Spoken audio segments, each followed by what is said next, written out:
What's up, guys? This is Coach Grant with First Down Training, and welcome to another episode of our First Down Training show. Today, we're going to be talking about my daily schedule as a high school football player back when I played. We're going to be talking about the amount of workouts I was doing a day, what I was actually working on when it comes to stuff in the gym, on the field, speed and agility work, and then we're going to be answering some questions that you guys left on a previous episode of this show. So I appreciate you guys tuning in. Let's get started. Now, guys, I wanted to talk about this in this episode just simply because, we get a lot of athletes that reach out to us, especially this time of year, who are, complaining, or maybe not so much complaining, but I guess talking about playtime. Like, I'm not getting as much playtime as I would like.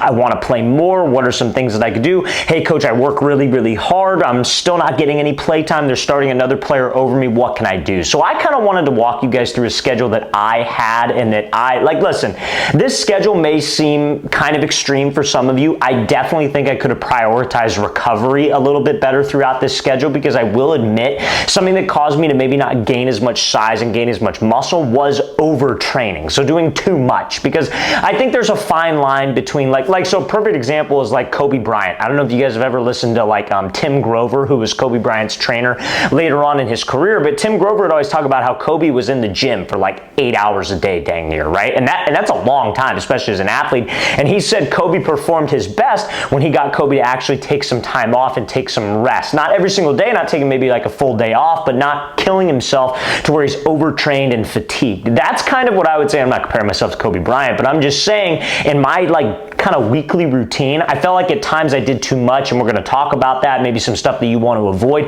But this is completely transparent, totally on a schedule that I had when I want to say it was my senior year of high school. My junior year of high school was similar, but this was going into my senior year, a very important year for me because, I didn't have any offers going into my senior year. Some of you guys know my story and what I kind of battled through in high school football in terms of politics, so I didn't get a lot of playtime until my senior year, even when I felt like I should have been. And so it was a very important year for me. I needed to have a great year, and I wanted to make sure that I dotted all my I's, crossed all my T's, and left no stone unturned, and didn't leave anything to chance. And I wanted to make sure that I worked as hard as I possibly could. So hopefully this shed you some insight on what's possible, what you can get accomplished during a day. As a student, I was always a very good student. I had a 3.5 GPA. So some of you might think oh, well, did you ever have any time for school? Did you ever have time to do any of this? Did you have friends? Yeah, I had friends. I had plenty of time for school. There's 24 hours in a day, you guys. So hopefully this can shed some insight on you guys, let you know what's possible, maybe some mistakes that you can avoid along the way if you're maybe not sure how to structure your workout schedule, okay? So let's start out with Monday. I'm not one of those guys that thinks the weekday starts out on Sunday. I'm a Monday guy. So Monday, so pretty much on Monday, see, I was a quarterback in high school, and I have it all written down here. So I would take throwing off, so I wouldn't throw, I wouldn't do anything on the field, but I would do an hour of mechanical work, and I'll talk about that in a second, and then I would do 2 hours of gym work, and that's on Monday. So the 2 hours of gym work was an hour at school with our team, and then an hour on my own. So reasoning for that is just simply because I felt like I wasn't getting enough out of the workouts that we did at our school, like an off-season lift. And so, again, they weren't bad, but it was more so athlete focused, right? Which is good. I mean, that's important to have as a football player, because you need to be explosive. You got to have great balance. You got to have good ankle stability. All that stuff made me a better football player. But guys, I'm a skinny dude. I needed to gain weight. So on my own time, I was doing exercises back squats, curls, shoulder press, bench press. Bench press is not the best thing for a quarterback to do, but I needed to put on size. So that was kind of my main focus. So it was an hour of work with the team and then an hour of work in the gym. And this is kind of where the overtraining, I guess you could say, kind of gets factored in throughout the week. You're going to see that I did a lot of those 2-hour gym days. And I feel like sometimes that can hinder your muscle growth, because you're never giving your muscles time to actually repair themselves, rebuild, and you can recover properly, right? So there were a lot of days where I was working out and I was very fatigued. There were a lot of days where I was very sore, but you push through it and you try to do the best you can. But I felt like that could have been avoided if I prioritized more recovery days or doing things more so for my recovery, right? Now, the hour of mechanical work was really just me personally, as a quarterback, one of the problems I had is because I was a baseball guy all the way up until high school, and that's when I switched to just purely football. But I had a baseball windup when I threw. I got really long throwing mechanics, really long arm on my backstroke, a big overstride, probably every problem you could possibly imagine in a quarterback. And that's I take that over into the training with the quarterbacks that I work with today. I see guys and I'm just man, dude, you're way ahead I am. If we could just figure out how to tweak these 3 certain things, you're going to be a really good quarterback, because because I had probably every single problem in the book. And the problem I had as a quarterback is I was very coachable. So I had a quarterback coach, but he wasn't necessarily the most well-versed in mechanics. So he would tell me a lot of wrong things to do and bad habits. You know, I don't necessarily blame him. I just think he was naturally gifted. Like, he was a naturally gifted player because he played in the NFL. But that doesn't necessarily mean you're a good coach, right? You get a lot of NFL guys who look really, really good, but if you ask them, like, how do they do it, they can't really explain it to you. He was kind of, I feel, one of those guys. Great dude, taught me a lot about, like, IQ, reading defense, taught me a lot about footwork, drops, progressions, all that stuff that you need as a quarterback, but when it came to mechanics, it was a little off. So I took it upon myself to, like, do a lot of research, and this is when I was in high school, you guys, like, a lot of research into biomechanics, how the body works, how different rotational athletes move when it's different sports too, like baseball, tennis, lacrosse, golf. What were the things that they were doing? And then I kind of comprised a workout, like, plan, if you will, that I followed to do specific drills for my hips, for my hip rotation. Like, you guys all saw that Dak Prescott drill that he did, like the one that was real famous. Like, I was doing that drill before that drill was, like, mainstream, because it was like, that's how quarterbacks need to be able to move. So that was something, that's like the mechanical work that I would do every single, like, for an hour a day. I would do that at night. I would probably do it from like 6 to 7 p.m., like after dinner, and that would just be kind of like my final workout of the day. So now let's get into Tuesday, because now it starts getting a little bit more ramped up. So Tuesday I would throw, so I would do probably an hour and a half throwing workout, whether that was after weights at school or whether that was like throwing with my dad or throwing with receivers, like, you know, after school ended, if you will. Then I would do 2 hours of gym work. So I would do an hour at the school and then an hour on my own time. That would generally be after my throwing workout. And then I would do a speed workout as well. So like the weight workout wasn't as intense because, like, generally what would happen is, like, let's say school would end, I would do an hour at school, like with weights, right? And then I would come home and then I would go run bleachers. So that was like my speed work, right? So bleachers, for those of you that don't know, is like stadium stairs. So like you go up to a big stadium, they got 6 sets of stairs, like you're going up, down. So I would do probably like 20 sprints up those. And it was good for resistance training, so it helped with speed, but it also helped with conditioning. I was never not in shape. And then I would come home and I would do a little bit of like leg work. So maybe like, I would say maybe an hour is a little much, like probably like 30 to 40 minutes of like back squats, split squats, stuff like that. Because Tuesday was always leg day at school. Monday was upper body day. Tuesday was lower body day. Then after that, I would go throw. So I would throw for probably like an hour, hour and a half. And then after that throwing session, I'd maybe eat some dinner and do an hour of that mechanical work in my backyard. Now, I know that seems like a lot, you guys, but you know, at the end of the day, if you're an athlete, you're going to bed at 10 p.m., like you have time to do your schoolwork. You have time to do your work.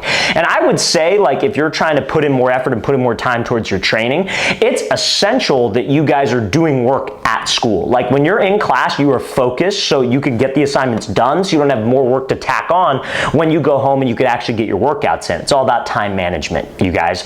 So now let's get to Wednesday. So Wednesday, I would throw. So I would do that same thing, hour, hour and a half when I got home from school or later in the evening.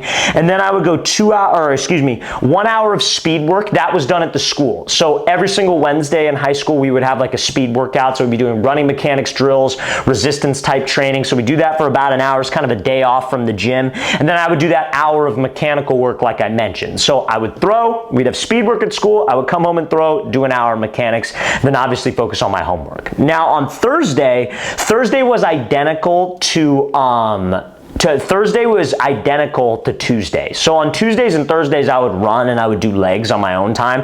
At school, we would generally do, this is kind of where my schedule was a little funky because Thursday would be an upper body day, but I'd be doing legs on my own time. So like, I felt like that had a lot to do with like muscle soreness in my legs and kind of overtraining, because the thing that was always the sorest was my legs, right? But I was very, very dedicated to training legs and you know, having a strong lower body, because that ties into quarterback play. Like you need to be able to transfer your weight. You need to have a strong base in the pocket. So those things, like again, like I said, doing legs like 3 days in a row like that, legs on Tuesday, speed work Wednesday, leg on Thursday, and then legs on Friday again, is probably not the best thing for an athlete. You know what I mean? It's a lot of days in a row where you're training legs.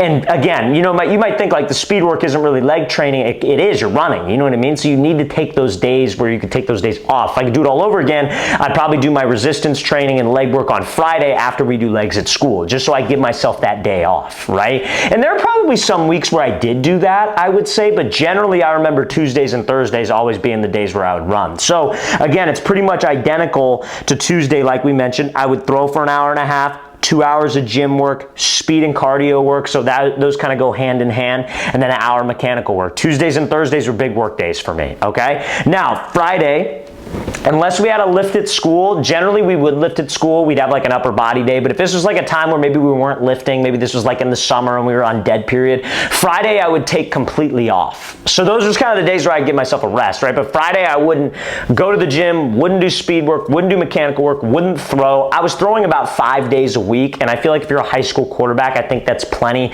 Younger guys might be a little bit different of a story, but Fridays I would take off. So that's when I would do something, you know, like with my friends, you know, I would go hang out. Like if I had a girlfriend at the time, I'd hang out with her on a Friday, just because like I would leave that day open for myself, just to allow myself to recover, and I just would kind of get away from football for a day.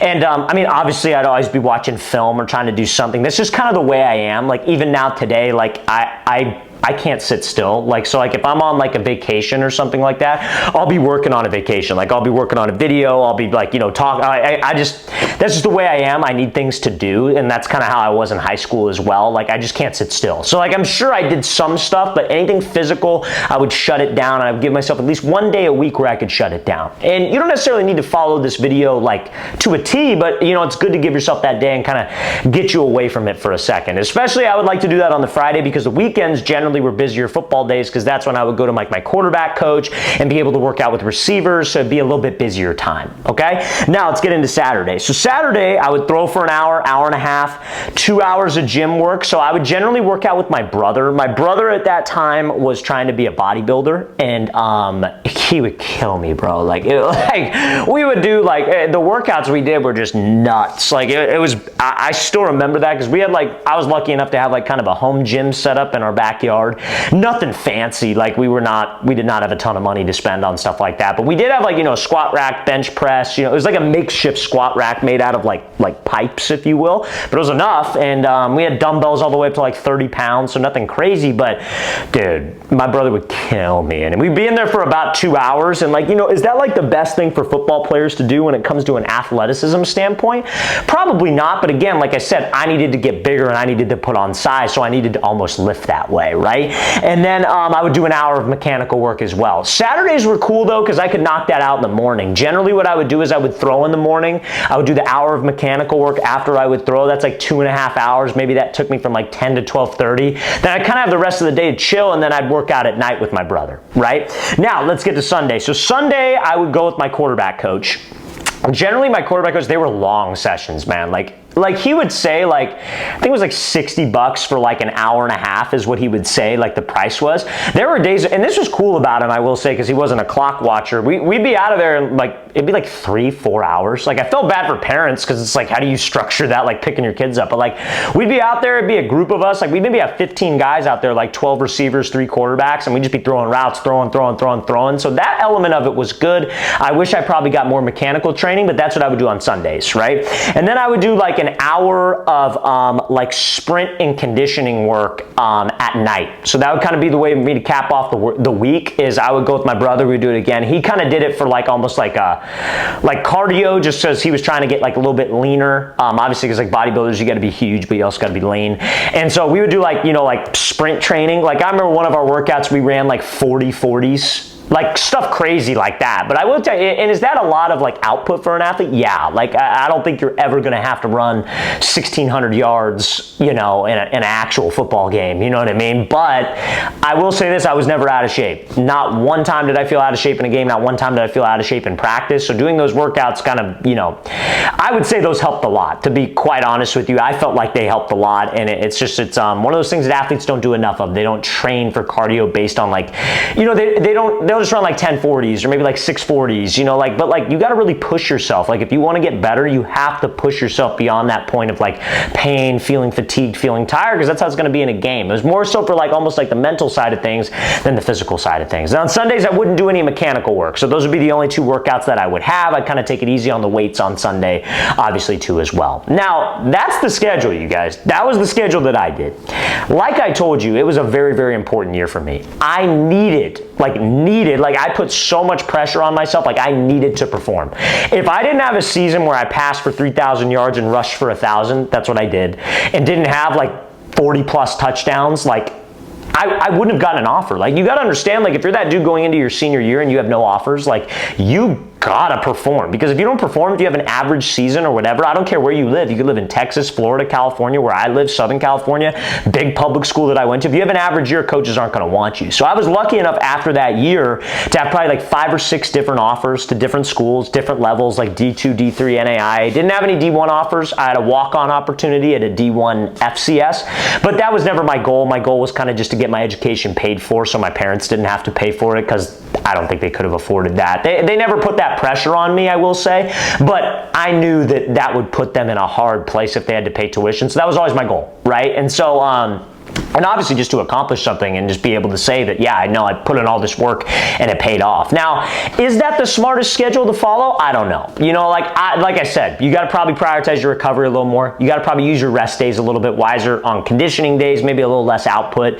because there's so much information like that's available to you guys nowadays about overtraining and the right way to train. I think that's great. But I was just one of those guys that just, I didn't want to leave any stone unturned. And if there was any downtime, my mindset was always like, man, I could be doing this. You know, what could I be doing right now to get better? So that was always kind of my mindset. So like every hour of the day, my mind was on football, because I wasn't the most naturally gifted athleticism wise. I was a good athlete, but I wasn't like these dudes that you see that are like 6'2", 200 something pounds, can run a 4'7", 4'6". Like I wasn't that guy. Like I was like 5'9", like 150 pounds. You know what I mean? Like sure, I lied on the school program and said I was 5'11", 180, but at the same time, it's like I'm not gifted like these dudes, so I better make sure I am outworking them in every single aspect. And that's what I want to get across to you guys, is that like it's not so much about like, it's like who's your competition?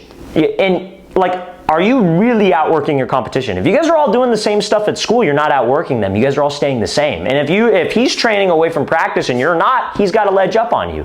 If you're training away from practice but you're not going as hard as he is when he's away from practice, he's got an edge up on you. So don't leave any stone unturned if you're that guy who's serious about playing football and serious about playing at the next level. So that's all I'm going to say about that, you guys. Now, fellas, we're going to get into some of your guys' questions that you left on a previous episode. But before we get into that, if you're a QB or wide receiver watching this and you would like to train with myself and my staff of coaches this upcoming off season, we're going to be traveling out to 15 different cities across the entire country for 2-day-long QB and wide receiver camps like we said. So guys, go to that very first link in the description below if you would like to sign up. Our next camp, and guys, all these camps will sell out probably 3 to 4 months in advance. I'm telling you this right now because last year all of our camps sold out, but like literally all the way till July, probably sold out by January. Like, so guys, like maybe a little bit after that for the July camps, but like seriously guys, these spots fill up. Take advantage of the fact that we have available spots.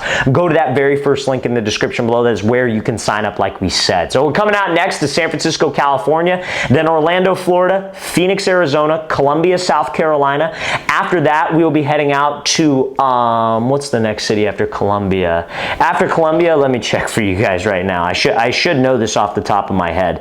But after Columbia, we'll be going to Seattle, Washington. Then we'll be going to Oklahoma City, Oklahoma. Then we'll be going out to Milwaukee, Wisconsin, Nashville, Tennessee, Austin, Texas, Atlanta, Georgia, Denver, Colorado. Then after Denver, we'll be coming out to Columbus, Ohio. Then we'll be going out to Boston, Massachusetts, Salt Lake City, Utah, and then finishing it off in Los Angeles, California. So guys, like I said, you want to come out to one of our camps, very first link in that description below. We would love to see you there. So let's get into some of your guys' questions. Guys, these questions, like I said, were questions that you guys left on previous episodes of the show. You guys know me. I read and respond respond to every single YouTube comment that we get. So if you guys got questions, the best ones I feature on this show, don't hesitate. Go to the comment section of this video, drop a question, drop a comment. Hopefully we get you featured on the next episode, okay? So question number 1 from Chanvir Lakman 4471.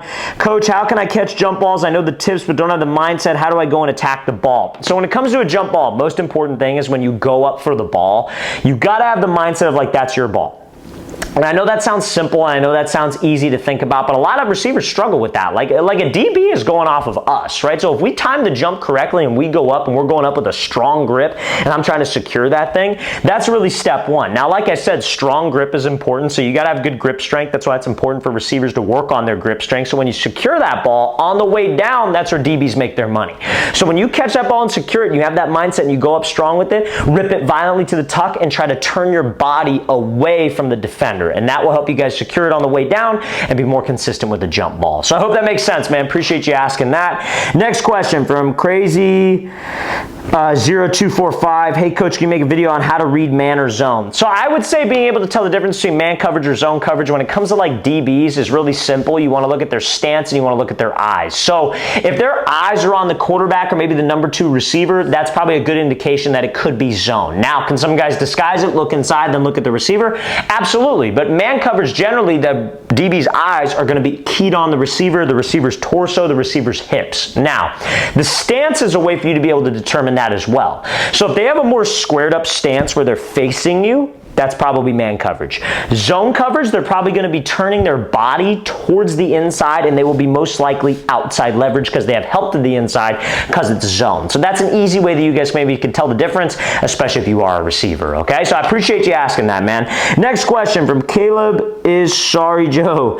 Hey, Coach, I'm 6'1" freshman quarterback, played for a small high school, and I'm starting this year, but I have one problem. I have a really bad O-line. What do I have to do to survive this season? So if you have a bad O-line as a quarterback, how you can deal with that is really like threefold. Number 1, be positive with them. Like you can't be that negative guy. It's like, oh, you guys suck, like this, block for me, whatever.